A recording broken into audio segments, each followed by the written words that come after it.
ओम नमः शिवाय। श्री शिव महापुराण रुद्र संहिता पार्वती खंड 14वां अध्याय। नारद जी बोले, हे विष्णु शिष्य, हे महाशैव, हे विधे, आपने यह शिवा एवं शिवजी के परम पवित्र चरित्र का अच्छी तरह से वर्णन किया। हे ब्रह्मन, तारकासुर कौन था जिसने देवताओं को दुखित किया? वह किसका पुत्र था? शिवजी से संबंधित उस कथा को आप मुझसे कहिए। जितेंद्र शंकर ने किस प्रकार कामदेव को भस्म किया? भगवान शंकर के इस अद्भुत चरित्र का भी प्रसन्नता पूर्वक वर्णन कीजिए। जगत से परे आदि शक्ति पार्वती ने किस प्रकार अत्यंत कठोर तप किया और अपने सुख के लिए उन्होंने शंकर को किस प्रकार पति रूप में प्राप्त किया। हे महाज्ञानी, आप मुझ श्रद्धावान तथा शिव भक्त अपने पुत्र से यह संपूर्ण चरित्र विशेष रूप से कहिए। ब्रह्मा जी बोले, हे पुत्रव्रय, हे महाप्राज्ञ, हे सुरश्रेय, हे प्रशंसनीय व्रत वाले, मैं शंकर का स्मरण कर उनके संपूर्ण चरित्र का वर्णन कर रहा हूँ, आप सुने। हे नारद, सबसे पहले आप तारकासुर की उत्पत्ति को सुने, जिसके वध के लिए देवताओं ने शिव का आश्रय लेकर बड़ा यत्न किया था। मेरे पुत्र जो मरीचि थे, उनके पुत्र कश्यप हुए। उनकी 13 स्त्रियां थीं जो दक्ष की कन्याएं थीं। उनकी सबसे बड़ी पत्नी दिति थी। उसके 2 पुत्र हुए। उनमें हिरण्यकश्यपु ज्येष्ठ तथा हिरण्याक्ष छोटा था। भगवान विष्णु ने नरसिंह तथा वाराह रूप धारण कर अत्यंत दुख देने वाले उन दोनों का वध किया। तत्पश्चात देवगण निर्भय हो सुखी रहने लगे। इससे दिति दुखी हुई और वह कश्यप की शरण में गई। उस पतिव्रता ने उनकी सेवा कर भक्ति पूर्वक पुनः गर्भ धारण किया।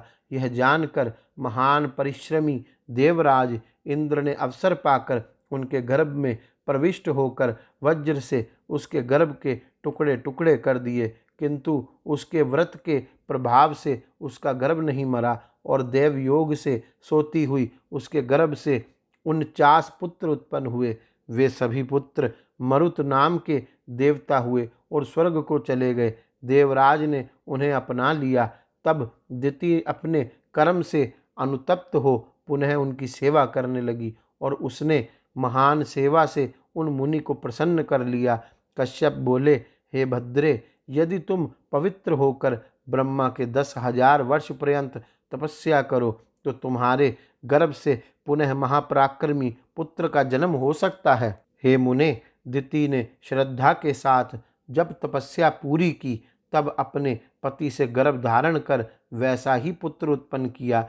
दिति का वह पुत्र देवताओं के समान था। वह वज्रांग नाम से विख्यात हुआ। उसका शरीर नाम के अनुसार ही वज्र के समान था। वह जन्म से महाप्रतापी और बलवान था। उस पुत्र ने अपनी माता की आज्ञा से बलपूर्वक देवराज इंद्र तथा देवताओं को भी पकड़कर अनेक प्रकार का दंड दिया। इस प्रकार इंद्र आदि की दुर्दशा देखकर दिति बहुत प्रसन्न हुई तथा इंद्र आदि देवता अपने अपने कर्म फल के अनुसार बड़े दुखी हुए। तब देवताओं की सदा भलाई करने वाले मैंने कश्यप को साथ लेकर वहीं पहुंचकर शांति की बात कहकर देवताओं को उस वज्रांग से छुड़ाया। तत्पश्चात शुद्धात्मा निर्विकार वह शिव भक्त वज्रांग देवताओं को मुक्त करके प्रसन्नचित होकर आदर पूर्वक कहने लगा। वज्रांग बोला, यह इंद्र बड़ा स्वार्थी और दुष्ट है। इसने ही मेरी माता की संतानों को नष्ट किया है। इसको अपने कर्म का फल मिल गया। अब यह अपना राज्य पालन करे। हे ब्राह्मण, यह सारा कार्य मैंने माता की आज्ञा से किया है। मुझे किसी भुवन के भोग की अभिलाषा नहीं है। हे वेद वेत्ताओं में श्रेष्ठ ब्राह्मण, आप मुझे वेद तत्व का सार बताइए, जिससे मैं सदा परम सुखी, विकार रहित तथा प्रसन्नचित हो जाऊं।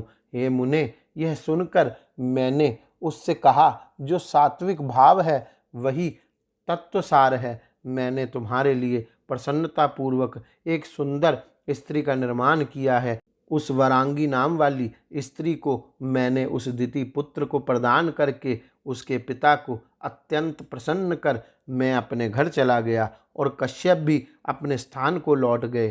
तब वह दैत्य वज्रांग सात्विक भाव से युक्त हो गया और राक्षसी भाव को छोड़कर वैर रहित हो सुख भोगने लगा।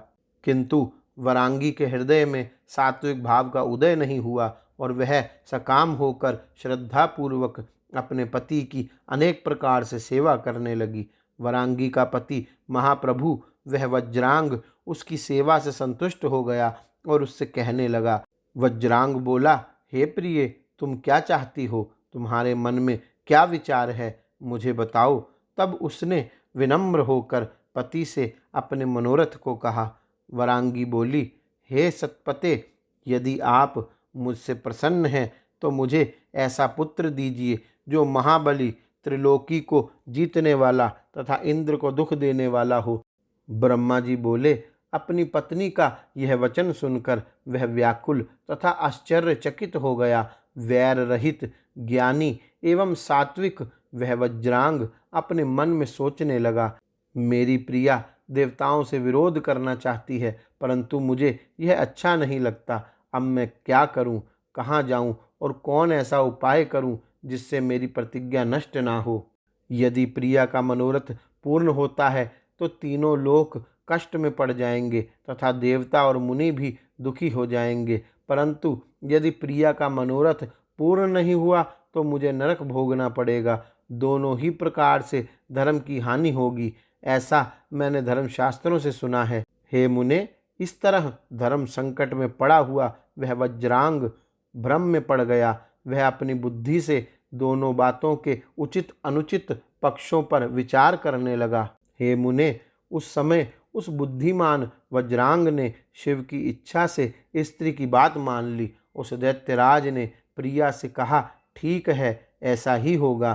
तत्पश्चात उसने इस निमित्त जितेंद्र होकर मेरे उद्देश्य से बहुत वर्षों तक प्रीतिपूर्वक तप किया।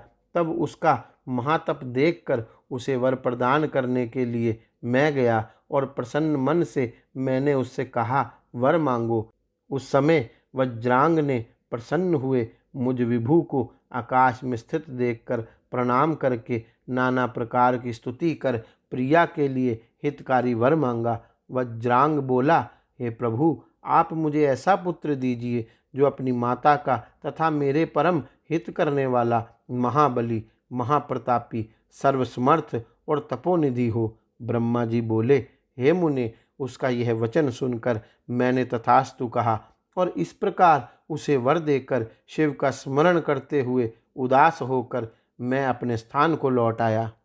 इस प्रकार श्री शिव महापुराण के अंतर्गत द्वितीय रुद्र संहिता के तृतीय पार्वती खंड में तारक की उत्पत्ति के प्रसंग में वज्रांग की उत्पत्ति और उसकी तपस्या का वर्णन नामक 14वां अध्याय पूर्ण हुआ।